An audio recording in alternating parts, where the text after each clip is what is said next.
Hello friends, ഒത്തിരി ഒത്തിരി സ്വപ്നങ്ങൾ സീരിയലിൻ്റെ ലേറ്റസ്റ്റ് എപ്പിസോഡ് റിവ്യൂയിലേക്ക് എല്ലാ കൂട്ടുകാർക്കും സ്വാഗതം.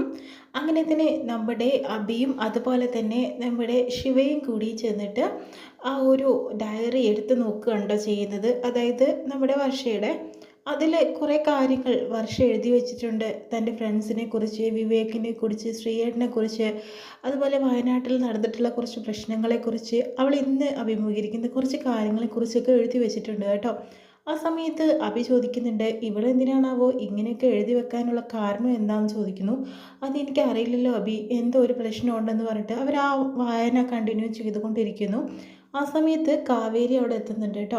കാവേരി ഇത് കേൾക്കുന്നുണ്ട്, അവൾ അകത്തേക്ക് പോകുന്നില്ല. അത് കേൾക്കുന്ന സമയത്ത് അവൾക്കൊരു പേടിയാവുന്നുണ്ട്.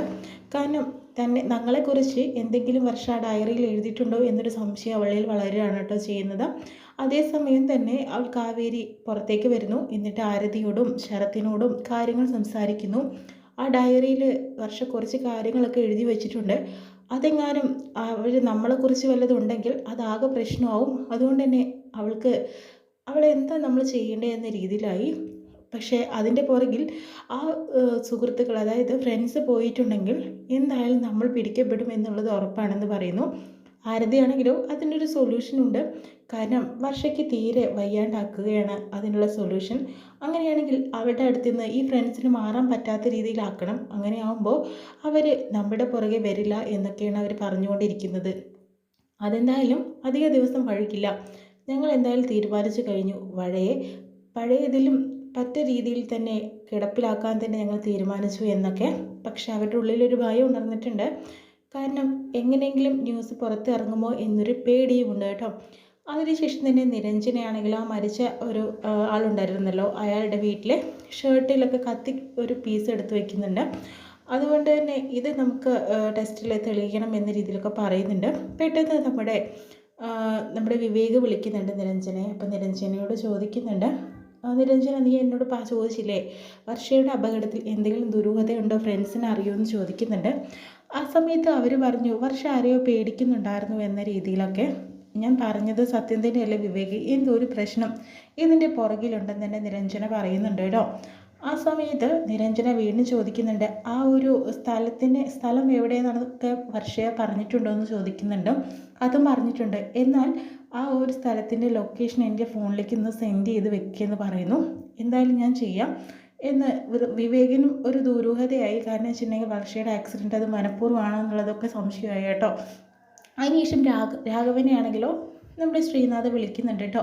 അപ്പോൾ രാഘവൻ പറയുന്നുണ്ട്, എന്താ മരുമകനെ നീ എന്താ എവിടെയാണെന്നൊക്കെ ചോദിക്കുന്നുണ്ട്. ഞാനിവിടെയുണ്ട്. പിന്നെ വർഷയുടെ കാര്യം എന്തായി ചോദിക്കുന്നുണ്ട്. അവളിനി എങ്ങനെ എഴുന്നേക്കുമോ എന്നുള്ളത് അറിയില്ല, നിങ്ങൾ അങ്ങനെയൊന്നും പറയണ്ട.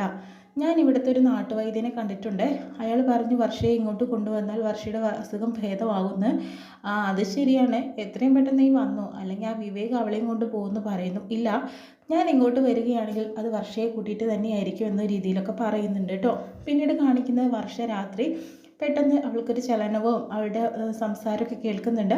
അവൾ പറയുന്നത് ഇങ്ങനെയായിരുന്നു. അതായത് ശ്രീയേട്ട എന്ന് വിളിക്കുന്നുണ്ട്. പെട്ടെന്ന് അഞ്ജു, ആദ്യം വിചാരിച്ചത് അഞ്ജു അത് തനിക്ക് തോന്നൽ മാത്രമായിരിക്കുന്നു. പിന്നീടാണ് ചിന്തിച്ചത് അല്ല, ഇത് വർഷം എന്തോ സംസാരിക്കുന്നതാണെന്ന്.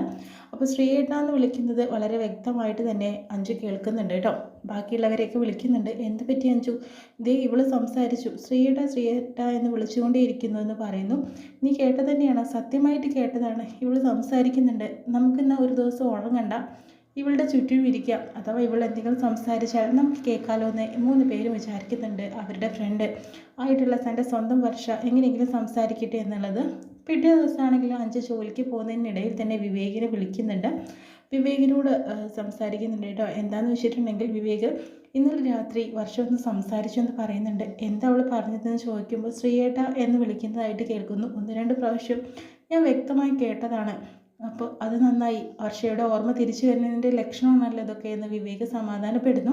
പക്ഷേ അഞ്ജു ആണെങ്കിൽ ഒരു കാര്യം വിവേകിനോടായിട്ട് പറയുന്നുണ്ട്. ശ്രീയേട്ടനെ തിരിച്ചു കൊണ്ടുവന്നാൽ ചിലപ്പോൾ നമ്മുടെ വർഷ സംസാരിച്ചാലോ എന്ന്. ആ സമയത്ത് വിവേകിൻ്റെ ഇടയിലും വർഷയുടെയും ശ്രീനാഥിൻ്റെ ഇടയിലും എന്താ സംഭവിച്ചെന്നുള്ളത് ആർക്കും അറിയാത്തത് കാരണം അത് പറയാനും സാധിക്കില്ലല്ലോ. അപ്പോൾ തന്നെ വിവേക് പറയുന്നുണ്ട്, അത് ശ്രമിക്കാം അഞ്ജു, എന്തായാലും അതിലൂടെ തന്നെ വർഷം തിരിച്ചു വരികയാണെങ്കിൽ അത് ശ്രമിക്കുക തന്നെ വേണമെന്ന് പറയുന്നുണ്ട് കേട്ടോ. പിറ്റേ ദിവസം അങ്ങനെ ഇരിക്കുന്ന സമയത്ത് തന്നെ എല്ലാവരും കൂടി ഇരിക്കുന്നുണ്ട്. ആ സമയത്ത് ഞാൻ വിവേകിനെ വിളിച്ച് കാര്യങ്ങൾ പറഞ്ഞിട്ടുണ്ട്. ശ്രീയേട്ടനെ എത്രയും പെട്ടെന്ന് കണ്ടെത്താമെന്ന് വിവേക് വാക്ക് തന്നിട്ടുണ്ടെന്ന് പറയുന്നു. അതിനുപരി നമ്മുടെ രാഘവനെ പിടിച്ചിട്ടുണ്ടെങ്കിൽ വിവേകല്ല ശ്രീനാഥ് എവിടെയാണെന്നുള്ളത് അയാൾക്ക് മനസ്സിലാവില്ലേ? അയാളോട് ചോദിച്ചാൽ കാര്യങ്ങൾ പറയില്ലെന്ന് ചോദിക്കുന്നു. അയാൾ ഫുൾ ടൈം വെള്ളവടിയാണ്. അയാൾക്ക് പൈസയാണ് ആവശ്യമെന്ന് പറയുന്നു.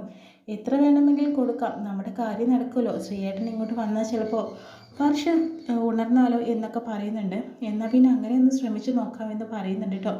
ഇപ്പോൾ ഫോണിലൊരു മെസ്സേജ് അയച്ചാൽ, അതായത് ശ്രീയേട്ടൻ്റെ ഫോണാണെങ്കിൽ ഇപ്പോൾ കിട്ടുന്നില്ല, സ്വിച്ച് ഓഫ് ആണ്. നീ ഒരു മെസ്സേജ് അയച്ചു വെക്കും, എന്തായാലും അതിലെങ്കിലും എപ്പോഴെങ്കിലും തുറന്ന് നോക്കുന്ന സമയത്ത് കാണുമല്ലോ എന്ന് അഞ്ജുവിനോട് പറയുന്നു.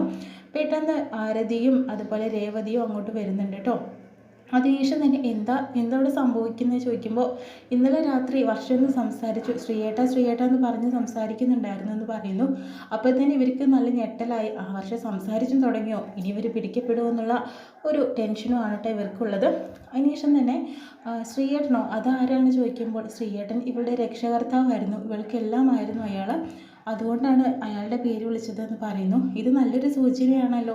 എന്തായാലും ഇനി വർഷം നല്ല രീതിക്ക് മുന്നോട്ട് വരുമെന്ന് രണ്ടുപേരും ഭയത്തോടുകൂടി പറയുന്നുണ്ട്. അഞ്ജുവിന് ഡ്യൂട്ടിക്ക് പോകണ്ടേ, ഇതാ ഞാൻ ഇറങ്ങുമായി, പിന്നെ എനിക്കൊരു സഹായം ചെയ്തു തരുമോ, ബാങ്കിൽ നിന്ന് കുറച്ച് ക്യാഷ് എടുത്ത് തരുമോയെന്ന് ശിവയോട് അഭിയോട് ചോദിക്കുന്നുണ്ട്. അപ്പോൾ വർഷയുടെ അടുത്ത് കാവേരി ഉണ്ടല്ലോ, പിന്നെ എന്തിനാ പേടിക്കുന്നത്, അവൾ നിന്നോളും, നിങ്ങളെന്തായാലും ചെല്ലെന്ന് പറയുന്നു. അങ്ങനെ എല്ലാവരും പോകുന്നുണ്ട് കേട്ടോ.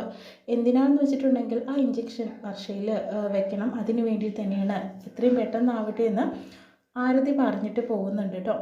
പെട്ടെന്ന് ഞാൻ എന്തായാലും നോക്കിക്കോളാം, ഇനി എന്തായാലും ആരും ഇങ്ങോട്ട് വരില്ല എന്ന് ഉറപ്പാണെന്ന് പറയുന്നു. ആ സമയത്ത് അഞ്ച് പറയുന്നുണ്ട്, വായു നിങ്ങൾ രണ്ടുപേരും ഡ്രോപ്പ് ചെയ്യാമെന്ന് പറയുന്നു. ഞാനാണെങ്കിൽ ഈ ബോക്സിൻ്റെ മുകളിൽ കയറിയിരിക്കാം, ഞാനാണെങ്കിലും ഇവിടെ ഇരിക്കാം പോരെ എന്ന് ചോദിക്കുന്നുണ്ട്. അയ്യേ, ഞാൻ വെറുതെ പറഞ്ഞതാടോ, നീ ചെല്ലാൻ നോക്ക്, ഞങ്ങളെന്തായാലും ഒരു ഊബർ ബുക്ക് ചെയ്തിട്ടുണ്ട്, അതിപ്പോൾ വരും, ഞങ്ങൾ അതിൽ പൊയ്ക്കോളാം എന്ന് പറയുന്നു. സൂക്ഷിച്ച് പോയാൽ മതി നീ എന്ന് പറയുന്നുണ്ട്. അങ്ങനെ രണ്ടുപേരും പോകുന്ന സമയത്ത് ശരത്ത് വരുന്നുണ്ട്. ശരത്താണെങ്കിലോ ആ ഒരു പാഴ്സൽ കൊടുക്കുന്നുണ്ട്. ഇപ്പോൾ ഓർഡർ കുറച്ച് കൂടുതലുണ്ടല്ലേ ശരത്തേട്ടാന്ന് പറയുന്നുണ്ട്. അതെ, ഇപ്പോൾ കുറച്ച് കൂടുതൽ ബിസിനസ് കാര്യങ്ങളൊക്കെ നോക്കാൻ തുടങ്ങി, അതാണെന്ന് തോന്നുന്നു കുറച്ച് ഓർഡർ കൂടുതൽ വരുന്നുണ്ട്. എന്തായാലും അഞ്ച് പോകുന്ന വഴിക്ക് ഇതൊന്ന് കൊടുത്തേക്കണേന്ന് പറഞ്ഞ് കൊടുത്തിട്ട് പോകുന്നു കേട്ടോ. പെട്ടെന്ന് അഞ്ച് പോണ വഴിക്ക് അവിടെ നിൽക്കുന്നുണ്ട് കേട്ടോ. എന്തായാലും ഞാൻ ഒറ്റയ്ക്ക് പോയ പോലെ ആയോ, ഞങ്ങളുടെ ഊബർ ഇപ്പോൾ വരും, ഇതാ വന്നു, എന്നാൽ നീ പൊയ്ക്കോ, ഞങ്ങൾ എന്തായാലും ഇതിൽ പൊയ്ക്കോളാം എന്ന് പറഞ്ഞിട്ട് ശിവയും അഭിയും കൂടെ അതിൽ പോകാനായിട്ട് റെഡിയായി നിൽക്കുന്നു. ആ സമയത്ത് 3 പേരും അവിടെ ഇല്ല, വർഷം തനിച്ചേ ഉള്ളൂ. ഇതറിഞ്ഞിട്ടുള്ള ശരത്ത് പെട്ടെന്ന് തന്നെ ഡോക്ടർ റോബിനെ വിളിക്കുന്നുണ്ട് കേട്ടോ. ഇപ്പോൾ വർഷം മാത്രമേ ഉള്ളൂ അവിടെ. എന്തായാലും നിങ്ങൾ വിചാരിച്ച പോലെ ആ ഇഞ്ചക്ഷൻ വർഷയിൽ കൊടുക്കാനായിട്ട് ഇപ്പോൾ പറ്റും, കാരണം അവർ ഫ്രണ്ട്സൊന്നുമില്ല, എത്രയും പെട്ടെന്ന് വരണമെന്ന് പറയുന്നു കേട്ടോ. ആ സമയത്ത് റോബിനാണെങ്കിലോ എത്രയും പെട്ടെന്ന് ഞാൻ എത്താമെന്ന് പറഞ്ഞ് നിൽക്കുന്നു. പക്ഷേ ഒരിക്കലും തന്നെ വർഷയിൽ ആ ഇഞ്ചക്ഷൻ അടിക്കാൻ സമ്മതിക്കില്ല. അപ്പോൾ ആരെങ്കിലും എന്തായാലും വരും എന്നുള്ളത് ഉറപ്പാണ് കേട്ടോ. എന്തായാലും വർഷയെ അങ്ങനെ അവർക്ക് വിട്ടുകൊടുക്കാനും സാധിക്കില്ലല്ലോ. ഇത്രയും കാണിച്ചുകൊണ്ട് ഇന്നത്തെ എപ്പിസോഡ് വിശേഷം